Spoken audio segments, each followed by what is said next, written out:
Wait till tonight. Yeah, let's not go into that. No. I would never mention that. No, of course not. No. Of course not. No. You know, why louse up a recip, you know what I mean? No, I'm cool. Okay, now here's the quote. All right, this is a quote from a Incidentally, is the movie script, you have no script, you said. That's not progressed one iota beyond. As far as I know, as of yesterday afternoon, there was no script. Gene was, I understand, working with other writers. Who they may be, God only knows. Whether there'll be a script or not, I don't know. But you're off the movie. As far as they haven't gotten back to me. But Tom, got a note from Gene Roddenberry, which I think is interesting. He said, we have a starting date, July 15th, but we don't have a script. But he said, what the hell? He said, there are a lot of people that have scripts that don't have a starting date. Beautiful. Did he mention a year? No, he didn't mention a year. Well, we'll get back to you. Okay. Quote. Okay, this is from a book review of a paperback that came out that was marketed as, if you like Star Trek, you'll love this book, okay?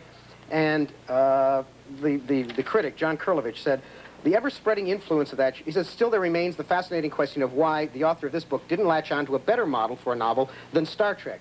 The ever-spreading influence of that show is now an undeniable fact. A good deal has been said and written about this phenomenon, but many seem to agree that the program's advocates, whatever else they are appallingly indiscriminate.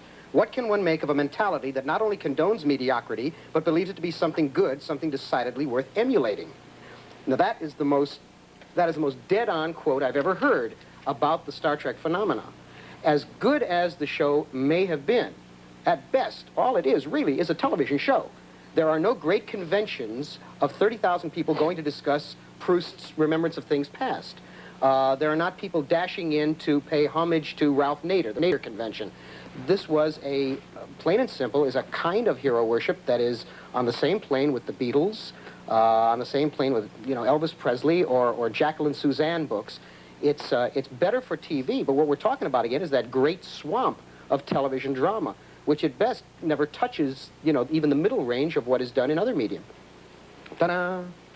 Okay, but I think you need a frame of reference. Now, you cannot translate or cannot transcribe the quality of a novel and compare that to the quality of a television show. Why not? Because they're apples and oranges. That's why. You can't. We know that from our personal experience. I'm doing that science fiction seminar. I took some of the finest novelists, fantasy novelists, and had professional actors read from them, and it was dull because it doesn't translate. It's not theater. It's not necessarily theater. Well, but that wasn't drama. That was a straight reading. What we're talking about is the difference between the best of the Star Trek episodes and any one segment of, say, Rich Man, Poor Man, which is running on another network.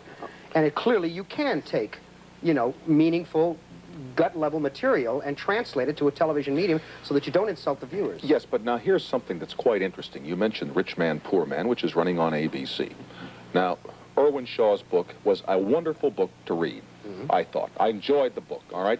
I read an account of that show in one of the news magazines this week where they say that it's poorly written, poorly presented, and that it really isn't worth all the trouble of watching. I heard the same thing. Yeah, Newsweek or Time had a little one of their little quick shots. All I can say is I watched it, and I was fascinated.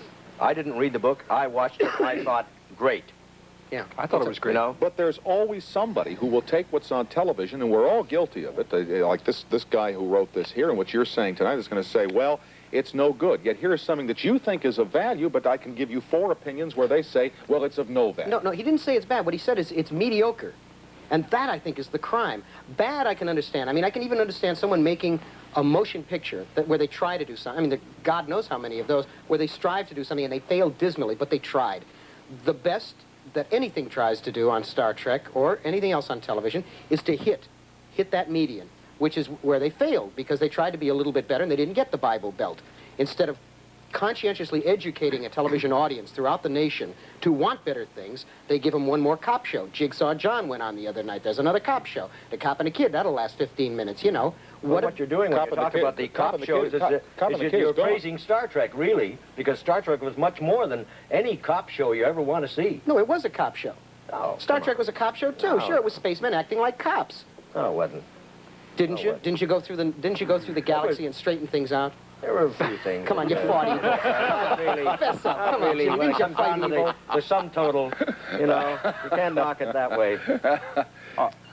I think that every episode of Star Trek did something that they preached in every episode they didn't do, and that was stress violence.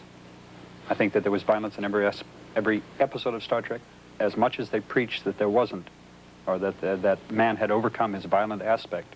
There was violence in every episode. Yeah, but generally it wasn't man. It was some android or some It was one of those galactic terrible little monster. green people with, you know. Yeah, Right. But I think Isn't that fascinating? Isn't that fascinating? Anytime they kill someone off, it was always a member of a third world race, right? Go ahead, shoot him, Donnie's green. What does it matter?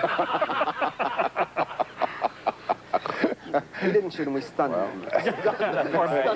Vulcan nerve pinched him. Where is that thing that you had out here, that gun? There you are. No. You demonstrate what it does, because I don't understand the technology. That's there. all right. That's all right. Go ahead. Go crazy with the gun.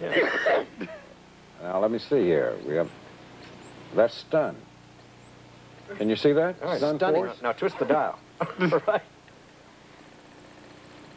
That sounds like a tribble. I don't know what... Now, these are for sale at the conventions, huh?